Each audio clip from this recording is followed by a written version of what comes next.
दामी तो एक रिमोट एरिया से आई थी। सारे बच्चे उसे उल्टा सीधा कहने लगते हैं कि तुम कौन सी जगह से आई हो, कौन से स्कूल से आई हो, जिसका हमने नाम तक नहीं सुना। पर दामी सबको इग्नोर करती है। हम देखते हैं मोना को, जो दामी को बस घूरे जा रही थी। ऐसा लग रहा था वो कुछ प्लान कर रही है। उधर हम मिन को देखते हैं, जो यंग से मिलता है और उससे कहता है कि मेरे पैसे कब दोगे। यंग कहता है पैसे किस बात की, तुम्हें पता है मैंने जो तुमसे काम करने को कहा, तुमने हमला करवाया और अब पुलिस ने तुम्हें पहचान भी लिया है। अब तुम्हें कई सालों की जेल हो जाएगी, फिर तुम्हें पैसे की क्या जरूरत। वो उसे पैसे नहीं देता। ये सुनकर तो मिन का दिमाग खराब हो जाता है। वो बार बार रिक्वेस्ट करता है और कहता है कि तुम्हें पता है ना, मेरे पास भी कई आदमी है, वो तुम पे अटैक कर देंगे। पर यंग ने मिन के सारे आदमी को खरीद लिया था। मिन बिल्कुल डर जाता है और पुलिस भी आ चुकी थी, मिन को ढूंढ रही थी। मिन किसी तरह अपनी जान बचाता हुआ वहाँ से भाग जाता है। अब हम दामी की क्लास में देखते हैं। सारे बच्चों का टेस्ट चल रहा था, एग्जाम चल रहा था। टॉपर गर्ल्स चीट बनाकर बुलिस गर्ल को देती है। वे चीटिंग करने लगते हैं। दामी ये देखकर टीचर को बोल देती है कि वे चीटिंग कर रहे हैं। बुलिस गर्ल फंस जाती है। वे बुलिस गर्ल दामी को देख बहुत ही गुस्से में थी। आगे हम देखते हैं मोना बुलिस गर्ल से मिलती है, उन्हें कुछ पैसे देती है, कुछ करने को कहती है। अब दामी टॉयलेट में थी, वहीं पर बुलिस गर्ल आती है, उस पर पानी डाल देती है तो ये बहुत ही हर्ट करती है। तभी बीच में हीरो बनते हुए मोना वहाँ पर आती है। वो दामी को बचा लेती है और उसे दोस्ती कर लेती है। दामी भी भोली वाली थी, वो उस पर विश्वास कर लेती है कि उसने उसकी जान बचाई। पर यहाँ हमें पता चलता है कि पुलिस गर्ल को मोना ने कहा था दामी को मारने के लिए, ताकि वो बीच में आके उसे दोस्ती कर ले, उसे इम्प्रेस कर दे। उधर मिन अपने मॉम से मिलने जाता है, बहुत ही निराश होते हुए। वो बस उनके पास जाने वाला था। उसकी मॉम इशारों में कह रही थी कि यहाँ से भाग जाओ, तुम्हारी जान खतरे में है। वो जैसे ही अंदर जाने वाला था, उसकी मॉम गेट खोलती है और उसे कहती है भाग जाओ। पुलिस और गुंडे सब उसके पीछे लगे हुए थे। वे उसे पकड़ने ही वाले थे, पर तभी उसका छोटा भाई उसे खींच लेता है। एक जगह छुपाते हुए कहता है मैं पुलिस को चकमा दे दूंगा, तुम्हें यहाँ से भागकर कहीं सुरक्षित जाना है। अब उसका भाई उसकी कैप निकाल लेता है, पुलिस के आगे भागने लगता है। मिन की आंखों में आंसू थे। वो कहता है मिस्टर यांग, मैं तुमसे बदला लेके रहूंगा, तुमने मुझे धोखा दिया। अब हम मोना को देखते हैं, जो दामी के साथ थी। अब दामी और मोना बहुत ही अच्छे फ्रेंड्स बन चुके थे। हमेशा साथ में पढ़ते, साथ में घूमने जाते, साथ में पार्टी करते। दामी मोना पे बहुत ही ज्यादा भरोसा कर रही थी। दामी ने अपना हेयर कट भी बिल्कुल मोना की तरह करवा लिया था, स्टाइल भी उसी की तरह बिल्कुल फॉलो कर रही थी। अब वे साथ में मॉल जाते हैं। वहाँ पर मोना दामी के लिए एक हैट खरीदती है जो पिंक कलर का था, बहुत ही क्यूट था। दामी ये देखकर बहुत ही खुश होती है। मोना कहती है अगर तुम मुझे फ्रेंड मानती हो तो इसे हर समय लगा कर रखना। दामी भी प्रॉमिस करती है कि हाँ मैं ये हमेशा पहन कर रखूंगी। आगे हम देखते हैं मिस्टर यंग अपने घर पे जा रहा है। उसके पीछे मिल लगा हुआ है क्योंकि वो उसे मारना चाहता है, उससे पैसे लेना चाहता है। अब वो किसी तरह उसके अपार्टमेंट में पहुंच जाता है, जहाँ हम देखते हैं जो मिस्टर यंग था उसके साथ एक गर्ल थी। उसने पिंक कलर की हैट भी पहन रखी थी। उसके कपड़ों पे दामी का बैच भी लगा था। ऐसा लग रहा था कि दामी ही मिस्टर यंग के साथ है, पर हम उस गर्ल का चेहरा नहीं देख पाते।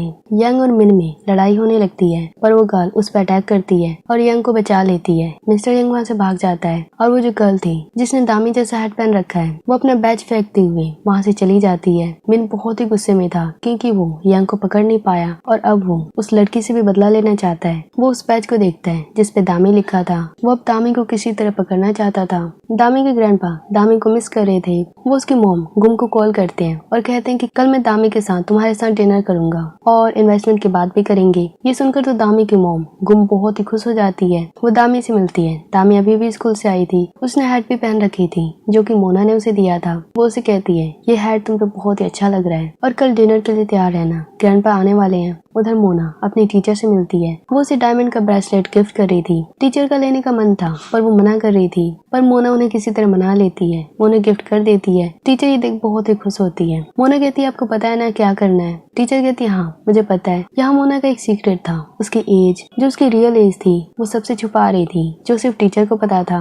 दूसरी तरफ हम देखते हैं जो मिन था, जो यंग से लड़ने गया था अपार्टमेंट में, वहाँ उसने गर्ल को देखा था। अब वो स्कूल में चिल्लाते हुए दामी को ढूंढ रहा था। सब बच्चे हैरान थे कि वो दामी को क्यों ढूंढ रहा है। दामी वहाँ पर आती है, वो उस बंदे से मिलती है और कहती है तुम कौन हो। मिन कहते तुम मुझे पहचानते नहीं हो, कल अपार्टमेंट में हम मिले थे, तुम एक रिच मैन के साथ थी, क्या तुम उसके साथ सोती हो, क्या वो तुम्हारा सुगर डैडी है। दामी कहती मैं नहीं जानती तुम क्या कह रहे हो। मिन कहता है देखो ये तुम्हारा बैच, क्या ये तुम्हारा नहीं है। सारे बच्चे ये देख हैरान थे। मोना ये सब देखते हुए बहुत ही खुश हो रही थी। वो ये सारा कुछ रिकॉर्ड भी कर लेती है। वो दामी तो बिल्कुल शॉक थी, वो हैरान थी, कंफ्यूज थी कि ये सब हो क्या रहा है। टीचर ने पुलिस को कॉल कर दिया था। वो मिन को वहाँ से ले जाते हैं। मिन चिल्लाते हुए कहता है दामी तुम अपने सुगर डैडी को कह देना, तुम्हारे साथ साथ मैं उसे भी नहीं छोड़ूंगा। अब स्कूल के सारे बच्चे दामी को बुली करने लगे थे। उससे पूछते हैं कि तुम्हारा शुगर डैडी कौन है, क्या तुम रोज ही होटल में किसी के साथ सोती हो। दामी चिल्ला चिल्ला कर सबको कहती है कि तुम सभी मुझे फंसा रहे हो ना, मैंने कुछ भी नहीं किया। मोना तो ये सुनते हुए बहुत ही खुश हो रही थी। यहाँ हमें पता चलता है जब से पहली बार दामी स्कूल में आई है तब से मोना उस पर नजर रख रही है। वो उससे यूज करना चाहती है किसी न किसी चीज में, इसीलिए उसने जानबूझकर बुली से कहा कि वो उस पर अटैक करे और वो हीरो बनते हुए उसे दोस्ती कर ले। भोली वाली दामी ने उस पर विश्वास कर लिया। दोनों साथ में शॉपिंग पर गए। मोना ने जानबूझकर उसे पिंक कलर का हैट दिया जो कि हर टाइम दामी भी पहनती है और वैसा same to same hat Mona के पास भी है। उस दिन अपार्टमेंट में जब मिन यंग से लड़ रहा था वहाँ पर दामी नहीं मोना थी। दामी का बैच भी लगा रखा था ताकि कोई भी उसे देखे तो उसे दामी समझे, नाम खराब हो तो दामी का। अब वो मिस्टर यंग को कॉल करती है। उसे कहती है कि तुम चिंता मत करो, जो मिन था जो तुम पे अटैक करा था अब वो पुलिस के हाथों में है, तुम चिंता मत करना। तभी मोना के पेट में दर्द होने लगता है। वो बहुत ही डरी हुई थी। दामी के घर पे उसके ग्रैंडपा आ चुके थे। वो दामी का वेट कर रहे थे। उसकी मॉम बहुत ही गुस्से में थी। वो बार बार दामी को कॉल करती है। दामी तो टीचर के पास थी। टीचर बार बार दामी से कहती है क्या तुम्हारा सच में शुगर डैडी है। दामी कहती नहीं ऐसा कुछ भी नहीं है, पर टीचर बार बार दामी पे आरोप लगा रही थी, उस पर विश्वास नहीं कर रही थी। दामी को टीचर को कोई सच पता था जो कि सीक्रेट था। दामी कहती है आपको डर है ना कि कहीं मैं वो सीक्रेट किसी को बता ना दूं। टीचर ये सुनकर दामी को मारने लगती है। उसका फोन भी ले लेती है। उसकी मॉम से उससे बात नहीं करने देती। अब कुछ देर लेक्चर देने के बाद टीचर दामी को छोड़ देती है। दामी को एक रूम से बच्चे के रोने की आवाज सुनाई देती है। वो उस आवाज का पीछा करते हुए एक रूम में पहुंचती है जहाँ वो मोना को देखती है। मोना ने एक बच्चे को जन्म दिया था, हर जगह खून ही खून था। मोना दामी को देख लेती है। वो उसे कहती है कि मेरी हेल्प करो। दामी कहती है चलो टीचर से मिलते हैं, डॉक्टर के पास चलते हैं, कहीं तुम्हें या बच्चे को कुछ हो ना जाए। मोना कहती नहीं तुम्हें मेरी हेल्प करनी होगी, हम ये बात किसी को भी नहीं बताएंगे यहाँ पर जो कुछ भी हुआ है। उधर दामी के ग्रैंडपा बहुत ही गुस्से में आ चुके थे। बारिश भी स्टार्ट हो चुकी थी। दामी की मॉम को वो डांटते हुए कहते हैं कि अब मैं कोई भी इन्वेस्टमेंट नहीं करने वाला। अभी वहाँ से चले जाते हैं। दामी की मॉम उनके आगे गिड़गिड़ाती भी है पर वो बिल्कुल नहीं सुनते। दामी की मॉम अब दामी पे बहुत ही गुस्सा थी। उधर मोना दामी को धमकी दे रही थी, कह रही थी कि अगर तुमने मेरी हेल्प नहीं की तो मैं अपने आप को खत्म कर लूंगी और अपने बच्चे को भी। दामी ये देख उसकी हेल्प के लिए मान जाती है। मोना बच्चे को लपेटते हुए दामी को देती है और कहती है तुम्हें इसे किसी भी हालत में एक सेफ जगह लेके जाना है, सबसे छुपाते हुए। याद रखना कि तुम्हें कोई देख ना ले। मोना आर्ट रूम में थी। वहाँ पर जो भी खून था उसे साफ करने लगती है। स्कूल में जो बच्चे थे वो आर्ट रूम में ही आ रहे थे। मोना ये सुन घबरा जाती है क्योंकि अगर बच्चे को पता चल गया कि उसने बच्चे को जन्म दिया है तो उसका रेपुटेशन खराब हो जाएगा। उसका कल डांस ऑडिशन भी है तो वो शायद इसके कारण पास भी ना हो पाए। वो अब जल्दी जल्दी साफ करने लगती है। तभी वहाँ पर बच्चे आते हैं। मोना चुप जाती है। बच्चों को क्लास में खून की स्मेल आ रही थी। वे मोना को देख लेते हैं। मोना कहती है मैं तो यहाँ पे प्रैक्टिस कर रही थी, कल मेरा ऑडिशन है ना डांस का। तभी एक लड़की कहती है तुम्हें पता है मुझे अभी एक बच्चे की रोने की आवाज आ रही थी। तभी बच्चे क्लास में ब्लड को देखते हैं। वे कहते हैं लगता है किसी गर्ल ने बच्चे को जन्म दिया है, कहीं वो मोना तो नहीं। मोना घबरा जाती है कि कहीं उसकी चोरी पकड़ी ना जाए। वो कहती है कि देखो खिड़की के बाहर देखो, वो दामी है ना जो बच्चे को लेके जा रही है। मोना ने बच्चे को जन्म दिया था पर आरोप दामी पे लग जाता है कि दामी ने बच्चे को जन्म दिया है, उसका शुगर डैडी है। मोना दूर से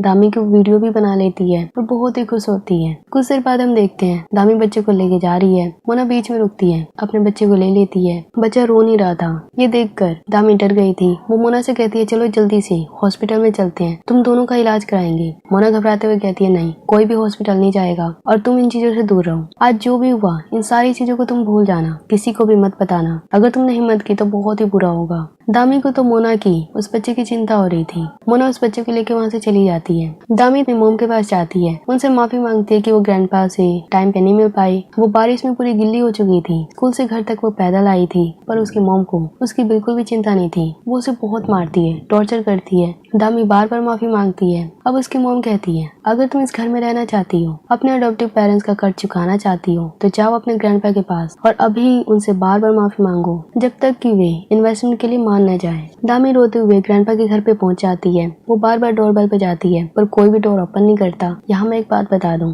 कि दामी को जो है बारिश का पानी उसके लिए बहुत ही खतरनाक है। उसकी 5 सर्जरी हो चुकी है हार्ट की। ये बात उसके अडॉप्टिव पेरेंट्स ने उसकी मोम गुम को भी बताया था पर उसकी मोम गुम बहुत ही लालची है। वो दामी को बस पैसों के लिए ग्रैंडपा के लिए यूज कर रही है और बेचारी भोली वाली दामी इन सारी चीजों में फंसती जा रही है। अब आगे क्या होगा नेक्स्ट पार्ट में देखेंगे।